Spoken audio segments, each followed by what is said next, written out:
Welcome to the deep dive. Today, we're really digging into a market paradox. It's quite something. We're looking at Algeria. Now, on paper, Algeria looks like, well, a digital consumer dream, doesn't it? It really does. You see the numbers and think, wow. Yeah, exactly. We're talking about 47.4 million people, a huge young population, median age is just 28.6 years. They're urbanized, super connected. Yeah. What is it? Almost 77% internet penetration. 76.9% officially. So any analyst looking just at those demographics would naturally predict, a pretty open, high-growth digital space. Absolutely. But then you look at the reality for certain global industries, specifically iGaming. And that optimistic picture just vanishes instantly.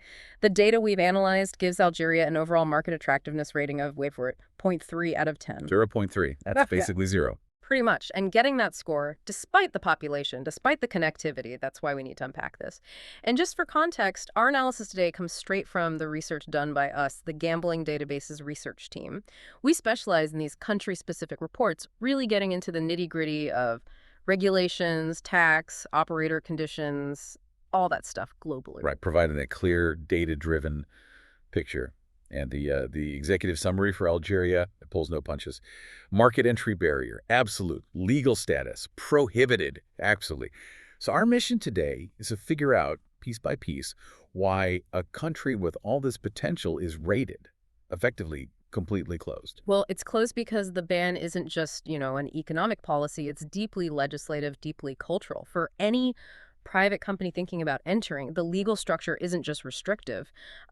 It's actively hostile. Hostile. Okay.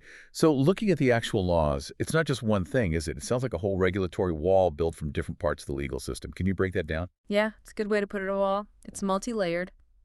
First off, you've got Law 1805, that's the e-commerce law, and it specifically explicitly bans any electronic commerce related to gambling. So that covers the digital side right away. Okay, digital transactions banned. What else? Second, there's the criminal enforcement, the penal code. Yep. If you look at Articles 165 through 169, they actually criminalize operating or facilitating gambling. So real legal teeth there. Digital ban, criminal penalties. Yeah. But you mentioned a third layer, one that maybe makes it even more solid because it connects to national identity. Exactly. That's the crucial part, I think. Algeria's population is over 97% Muslim.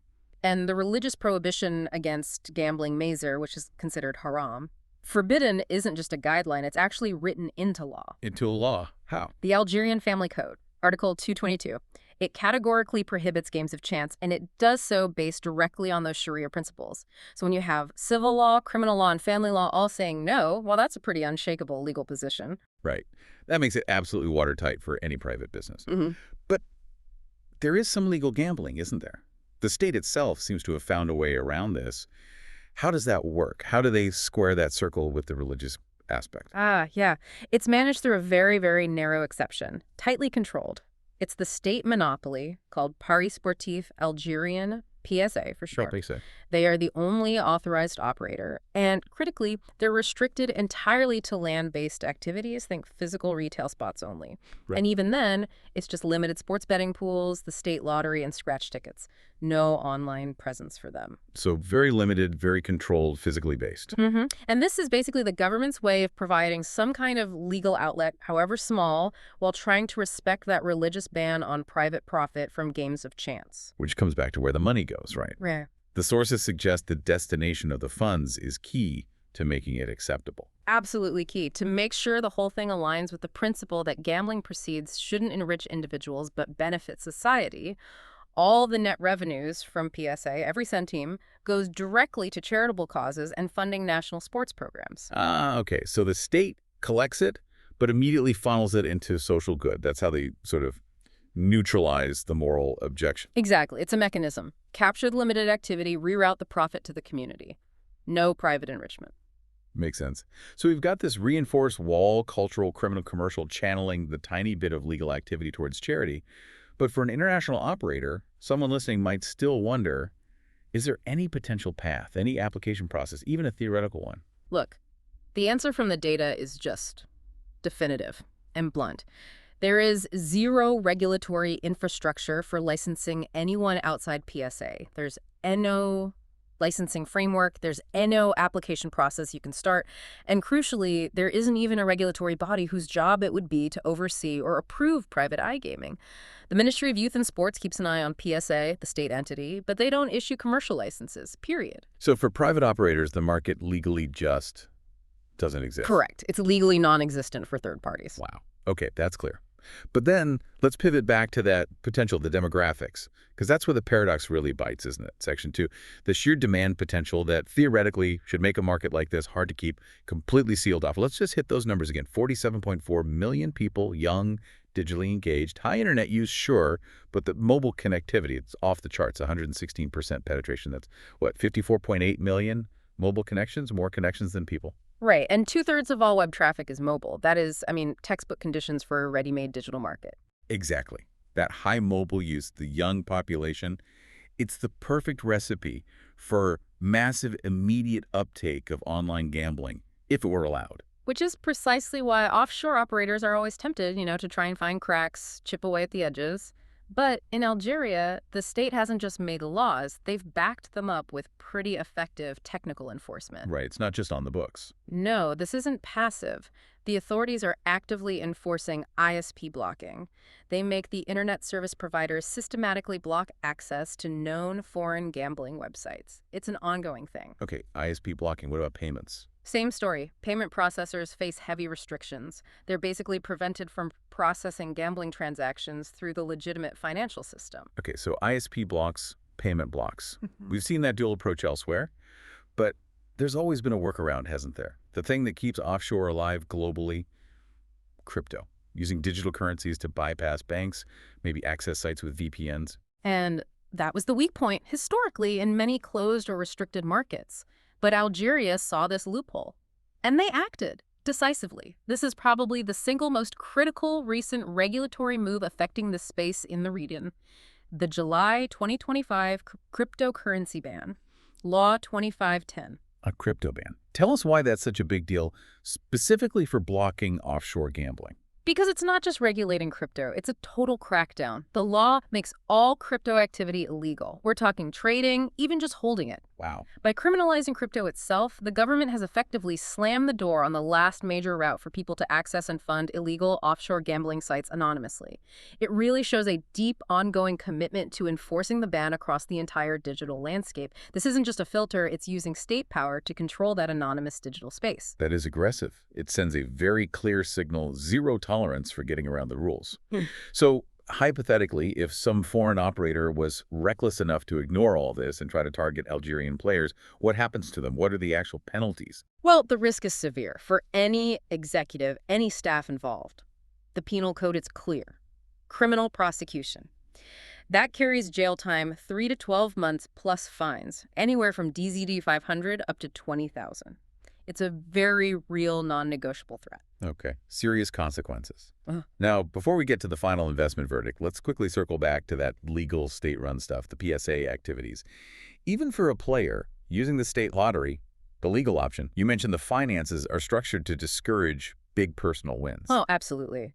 The state makes sure even the legal betting doesn't create big tax-free windfalls for individuals. Any winnings from PSA, the state monopoly, are hit with an incredibly high withholding tax right at the source. How high? 40%. 40%. Wow. Like 40% taken off the top.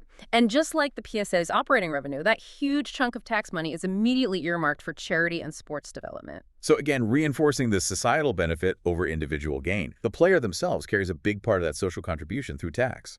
Exactly. It's another layer reinforcing the overall philosophy, and it similarly contrasts sharply with, the zero tax situation players often find in more liberal markets. Right. If that's the tax on legal winnings, you can imagine the costs of trying to operate illegally.